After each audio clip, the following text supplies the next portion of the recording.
You know, one of the favorite things we like to do is read People magazine. It's always got something very interesting about different people, something they've achieved, a great accomplishment. For example, here's one with Michelle Obama, and the cover is My Own Story. And if you like the HGTV series, here's one with Joanna Gaines, and this story is about her life, new life, with 5 kids. That's a change. But you know, as a stroke survivor, you're going through something significant. So I was wondering, how would the story read if I was on the cover of People magazine? And you know, ask yourself, how would the story read if you were on the cover of People magazine? I'm sure there'd be a lot of details and some medical explanations, but there'd be some personal information too.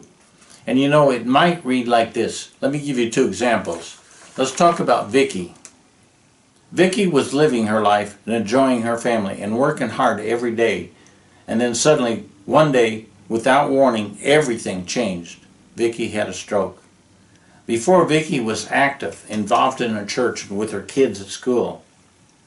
Even though Vicky was an accomplished artist and often hosted events to support others in their effort to achieve their goals, she always seemed to be the one who was encouraging younger artists as they were developing their own talents. Even though the stroke has disrupted her routine, she is now getting back to what she was doing and always loved to do, living her life to the fullest and helping others do the same. Or would the story read like this? Let's look at Bob.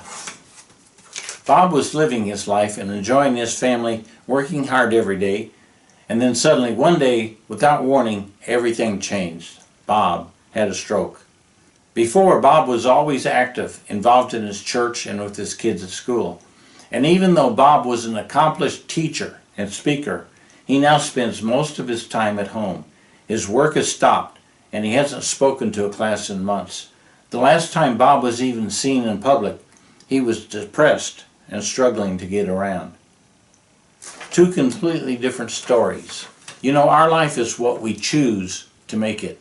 And even though we've had a stroke, we still have that choice to make our life be something. Sure, it may be different now, but ask yourself this.